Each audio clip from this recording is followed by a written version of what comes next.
This is Venkat, Vishal, Danny and myself. Well, except for Venkat, or VK as we call him, I had never met the other guys. VK? He happens to be my brother's ex-boss way back. We had never worked together, never ridden together. Hell, I don't even remember having a full-fledged conversation with him.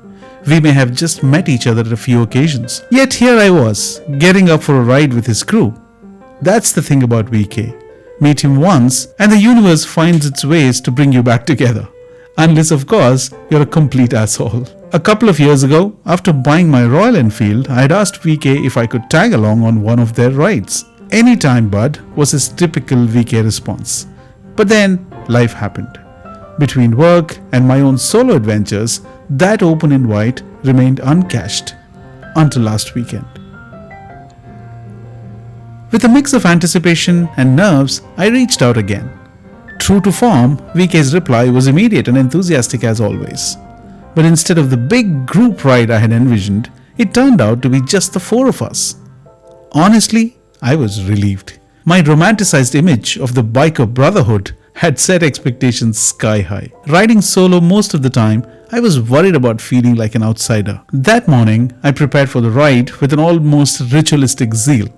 I checked my bike's vitals, meticulously jumped into the protective gear, and even double-checked my route. A level of detail I usually reserved for scaling Everest. As soon as we started the ride, a strange thing happened. The nerves vanished, replaced by a sense of belonging I hadn't anticipated. These guys, strangers just hours ago, welcomed me like an old friend. We talked bikes, shared stories, and cracked jokes that left our bellies aching. Like literally. Courtesy Vishal. As the kilometers rolled by, I found myself slipping into a state of pure bliss, and so were the others. The world outside faded away, replaced by a symphony of sensations. The wind on my face, the rumble of the engine, the smell of wild flowers in the air. My thoughts, usually a chaotic whirlwind, slowed to a gentle stream. I began thinking, why do we ride? Turns out, scientists call it the flow state. But for us, it was simply the magic of riding.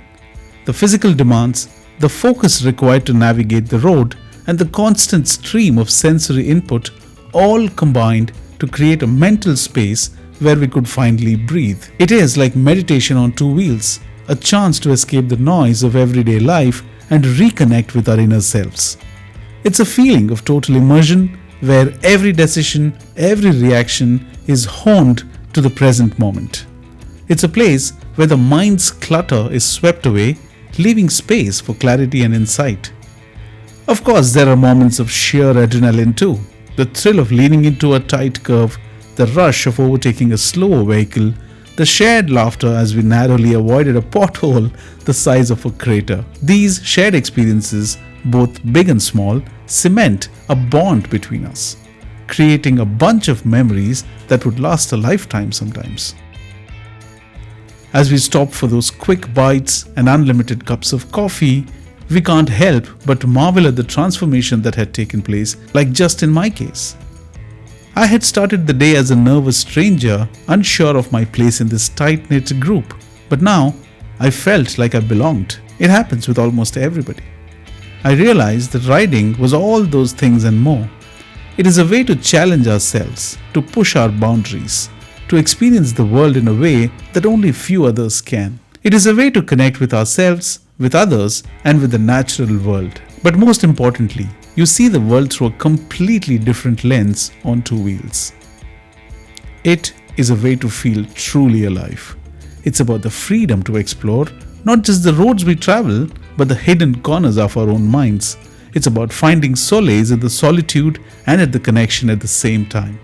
Yeah, that's why we ride. Keep riding, stay safe. Until next time, this is Casey signing off. Ciao.